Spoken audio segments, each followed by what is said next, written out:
Hey guys, welcome back to the channel. We have the famous Jim Brown, the designer of the Windrider 17. We're going to go through all his thoughts here. And we're going to go over the design, the origins of the Windrider 17. We're actually sitting in his Windrider 17 right now. It's the turtle. Box turtle. The box turtle. This thing's, it's huge. You could have a party in here. And it's like 2 queen beds. I think my hotel room in town is smaller, I swear, than what we're sitting in here. It's amazing.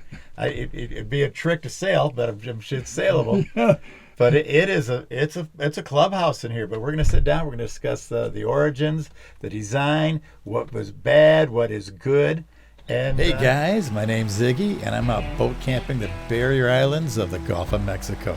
So jump aboard, because I'm going to take you bastards sailing. Talk about the centerboard. Huh? Let's talk about the centerboards. Yeah. One of the real shortcomings of the Windrider, and that's what I'd like to talk about, Ziggy, is why the Windrider is what she is. Mm-hmm. You know, and a lot could be done to make improvements, but the people that have them love them the way they are, but they always ask me, how can I get a centerboard in my boat? And the short answer is you can't. We couldn't when we designed the boat in the first place because of the method of construction. This rotomolded polyethylene stuff is a wonderful material. I had a long way to go to learn about it during my first experience in working with a manufacturer. They didn't tell me everything they knew about polyethylene before I started. Do you remember? What year was that? Well, it was probably about 1994. Okay. Fact is that with the rotomolding manufacturing method that they used for the boat, which is what made it possible, that is, it got the price down low enough so that people could have a nice little trimaran. The original price point for both the 16 and the 17 was about $5,000. Ah, that's cheap. And that's what Andy Zimmerman, the CEO of the whole outfit, he wanted to get it down to that number to make people's eyes pop in the first place, you know. Mm-hmm. Well, the rotomolding method, which is an amazing industrial process, does not allow for molding in a centerboard trunk. Mm-hmm. It might have been possible, but it would have been much more expensive, and it cost them, well, to get started in the 16-footer, they spent about $250,000 on the molds in the first place. And for the 17-footer, it was, I can't remember, but it was a lot more than that to get the molds made, because the molds are made out of cast aluminum. Oh, yeah. But the production process is, you know, they could make 4 of them in an hour, for Pete's sake. It was just wonderful. So anyway, we could not have a centerboard trunk. And I have always felt that it was absolutely essential for a multi-hull to have some kind of lateral resistance that had what's called aspect. Lateral resistance means something down in the water to keep the wind from pushing the boat sideways. Keep it from crabbing. Yeah. Because most of the time in sailing, there's more force trying to push the boat sideways than there is pushing it forward. And anyone with a Windrider knows that you can get a point there, so some points of wind, you get it aimed, and you got to keep steering it back in a little, you know? Yeah. You got to aim high. Yeah, it is a question of using it, but the truth is that the boat's not very good to windward in light airs. It's mushy coming out of the tacks. Yes. And in light airs, you sort of drift around without really crisp steering. Yes. Such as you would have in something like a Hobie Cat that would have a deep centerboard and a deep rudder. Yep. And when I say deep, I mean the length of the leading edge of the foil that's down in the water is the same advantage. If you have a long leading edge, it's the same advantage that you get in a sail with a long leading edge up in the wind. Right. And if you try to make the lateral resistance kick back like it does in the Windriders, in both of them now, because we couldn't have a retractable vertical leading edge centerboard. We've got these long, shallow keels on the bottom of the boat. Mm-hmm. And it makes them great for operating from the beach and for other reasons, but they're not quick in stays. They're not really very maneuverable in very light airs, and they make quite a bit of leeway. I've struggled for years trying to figure out a way, something we could add to the boat that would solve that problem. And I haven't been able to come up with anything that I thought was, let's say, approachable. Okay. It could be done, but it'd be expensive. It would require a lot of skills with a lot of different materials. And so I haven't recommended that anybody try to put a centerboard trunk in a Windrider, because if you did, you'd want to cut the keel Yeah, off you'd first. be cutting out. Yeah, that wouldn't work. Now, I have seen a guy that had, I saw a picture, he put a lee board basically on the side. Yeah. I don't know how well it worked. It was just a picture. I'd love to talk to him and see Uh-huh. how that was worth the effort. Or, Yeah, I know that guy. The thing is that if you've got a lee board on the side of the boat, then you've got to get rid of the trampoline, because Yeah, otherwise yeah. you can't reach the lee board. That's true. That's You true. know, so there's all these trade-offs. Mm-hmm.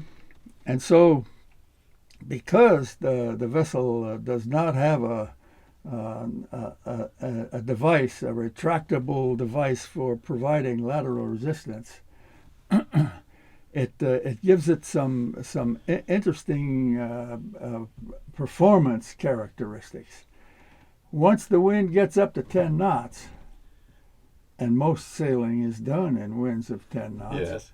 Once it gets up at that high, the boat is just fine to windward. She might not be really as close as some of the more high performance monohulls, Yeah. but she's still quite adequate, very maneuverable, and enough, weatherly enough, so that there's practically nothing that only has one hull Yeah. that can beat you to the weather mark That's true. if there's at least 10 knots of wind. Yes. And so I don't think it's worth trying to mess around with doing anything else laterally for lateral resistance. I think I would think it tend to be you're just adding more stuff to have problems with. Yeah. Uh-huh. See, like if anyone watches my videos, a buddy sails with me, and he has a melon seat. He stretched nice wooden boat he built, Uh-huh. and under about 10 knots, he's in this little thing, and he runs circles around me. Yeah. And everyone says, "I thought you're supposed to be faster with the tries." Yeah. Well, he's also got more sail area than Yeah, myself. for But weight. once we get about 10, 12 knots, then I'm off and gone. Yeah. And I get the advantage. So, and it works out good because being two different style boats, we still can pretty well Hey, hang to each other. Yeah. Well, it's so much fun for two guys to Oh, sail yeah, it together is. in any kind of boats. So my advice is try to live with the keel you've got on the boat, that long, shallow keel Mm-hmm. that gets deeper and deeper and deeper as it runs aft. Incidentally, that design feature comes right out of the old square riggers Okay. and the old schooners. They get deeper and deeper and deeper, because what's happening is that the water on the downwind side of the hull is trying to get under the keel and up to fill up the low pressure on the upwind side of the All right. hull. And if the thing is getting deeper, the water's trying to flow down and it keeps running into a deeper keel. Okay. You know, and so once you get going, it's pretty good.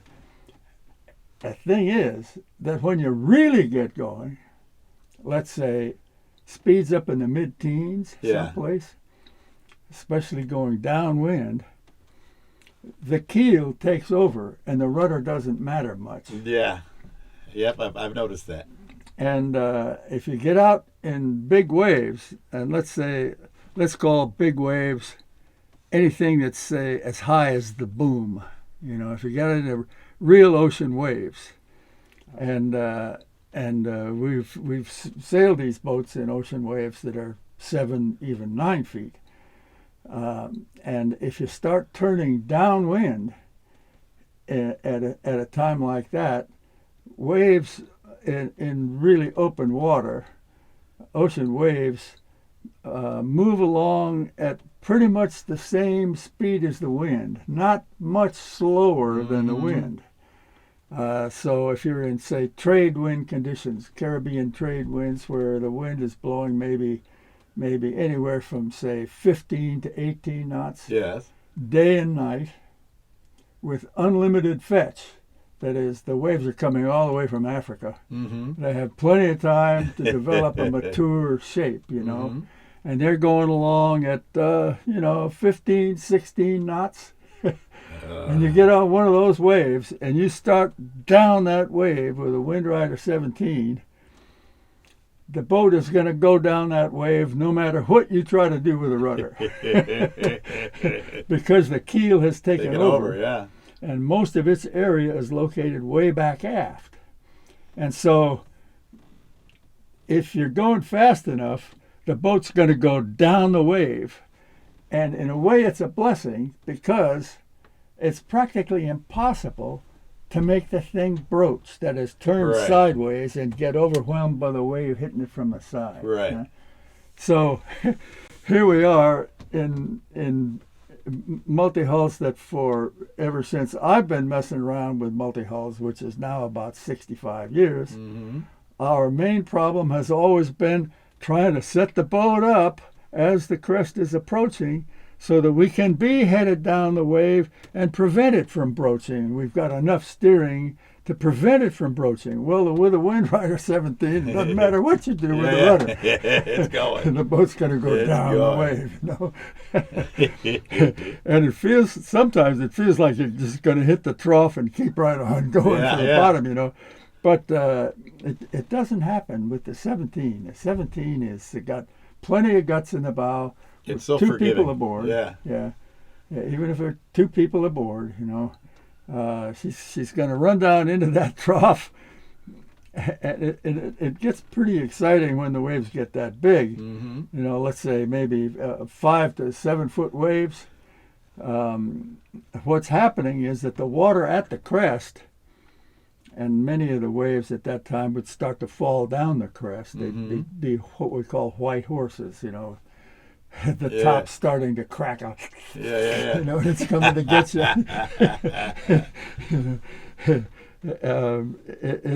It's the most terrifying thrill on this planet. Yeah. All of a sudden the boat gets shot forward like it's being shot out of a slingshot, because you got gravity. It's just falling down the wave, and it all of a sudden it'll feel like you're going a lot faster than you are, because the wave current is coming back up under the crest at that time. The crest is moving with the wind, but the current on the face of the wave is moving up under the crest. And so all of a sudden, let's say the crest of the wave is moving at 16, 18 maybe, and you're going through water that's moving with you, and it's moving with you almost as fast as you're going. So the rudder isn't really moving through the current. You gotta have that movement for steerage. Yeah, and so the rudder gets mushy. You feel like you can't do much, and now the thing That maybe makes your heart move. Yeah, yeah. And if you're going to go over the falls, and the wave is breaking all around you, and the decks are covered with spindrift and all that stuff, and now you overtake the falls. You actually sail out ahead of the very crest of the wave, and you run into this water that's coming against you at the same speed. And so all of a sudden, you feel this terrific acceleration forward, and at the same time, it feels like the boat is slowing down because the current's coming against you. And the spray is coming off of all three bows like it's peeling away in big fans and stuff like that. And you're headed for the trough, and the rudder is doing nothing. No matter what you do to try to steer, you just got to let her go, man. And when she comes down into the trough, just believe me, she's going to be okay. She's going to rise up and start going riding over the wind waves down in the trough. And the wind waves are 2 or 3 footers on the face of the wave down there, and it makes the boat buck. you go, you know, and all of a sudden there's a lot of vertical motion as well as all his forward motion, you know. And with no centerboard and no rudder, you are, strictly speaking, out of control until the water moving against you in the trough of the wave slows you down enough so that the rudder bites, and now you can steer, and you can go anywhere you want in a trough, and you can look at the crest ahead of you. It's probably moving ahead of you too fast for you to catch up with. In the larger, faster multi-hulls, you can definitely overtake the wave ahead. Right. But probably not in a Windrider 17 unless you got all the sail up and it's blowing 40, you know, and you shouldn't be there. You know? So that's sort of the thing I wanted to say. Those are the characteristics of the Windrider that are kind of difficult for people to understand. Yeah. The nice thing about the tail end of the keel, I've noticed, is that if you do run it aground on a sandbar, you just get out of the cockpit, walk to the nose, and it shifts the weight, and it'll lift up that keel, and it'll break you loose. Yeah. And it took me a little while to learn that. How many times I'm just struggling with this thing, just so mad, so I get up to get out to push it, and when I walk up front, all of a sudden it's just floating away. It's like, I've been pushing this thing for 20 minutes. All I do is walk to the bow, and which once I learned that, it made well, life if you easy. have somebody with you, it's great for them to get out on the bow. Give it a push, or just stand shift the on weight. them. Shift the weight. Or if you're going in on the beach, you can get much farther if the crew will stand out on the bow. Yeah. And there's another consequence that you've reminded me of that I must mention. One of the closest calls that I've had in all the sailing I've done, and I haven't done nearly as much as a lot of my clients have done, but I have been out in a Windrider with it getting dark and a nice breeze in water that was scattered with shallow sandbars. This was at Duck, North Carolina. All right. And because I can't see for beans anyway, I ran aground on a sandbar. And it felt like I was really stuck, you know. So I got up out of the cockpit and I walked out through the cockpit and climbed up on the trampoline and holding onto the mast. And I was going to step out onto the sandbar and simply drag the bow of the boat around on the other tack and then get back in and sail off of the sandbar. I could use the power of the sails to take me off of the sandbar if I tacked the boat by just dragging it around. Well, I stepped off, and what had happened in the meantime is that the back of the keel had come up off of the sandbar and I had sailed over into deep water. And I couldn't see it, so I stepped off into deep water with the boat fully under sail. And I was fortunate to be able to grab onto the forward crossbeam. I was in the water, upside down, you know, looking up at the crossbeam. And off we go. And nobody around. It was getting dark. And I thought, hey, this is the way it happens. You know? And I was able to hang on long enough so that my drag actually caused the boat to jibe. I dragged it around off the wind and down around. The boat jibed and headed up into the wind and stopped, and I was able to climb back aboard. But it was a close call, man. The boat would have sailed away without me and left me out there. You know, I might have been able to find another sandbar. So I do a lot of sailing in the ICW, and my thought is if I go over, you just hang on to it. It's gonna beach itself eventually. Just go for the ride, or wherever it lands, you deal with it. I'm saying to you folks, hey, be careful about stepping off of the boat, because when you move forward, if you step off of the bow, even if you get off from the stern, the back end of that keel is going to come up, and you may be underway without wanting to be there. You know. I stepped off once. It was the same thing, and it was mud. So I stepped off to get up to the shore, and now my foot's stuck, and the boat's running me over. I'm hanging to the boat. I'm trying to go what I can, and end up just flopping along until it hit the shore. I was like, got up, you know, and the cameras are running. I'm going, I meant to do that. You know, just dragging me to the mud. Yep, it'll shift. I meant to do that. How many times you get? I've done. You get stuck, and while I'm stuck, I'll walk up front and take a leak. Before you know it, you're out in the middle of the channel. Yeah. Well, I got to get back here. You know? Yeah. Well, that reminds me of a story about my old friend Tom Freeman, who was about your size. Yeah. A really big guy. And we had just launched Scrimshaw, our old cruising trimaran, a 31-footer.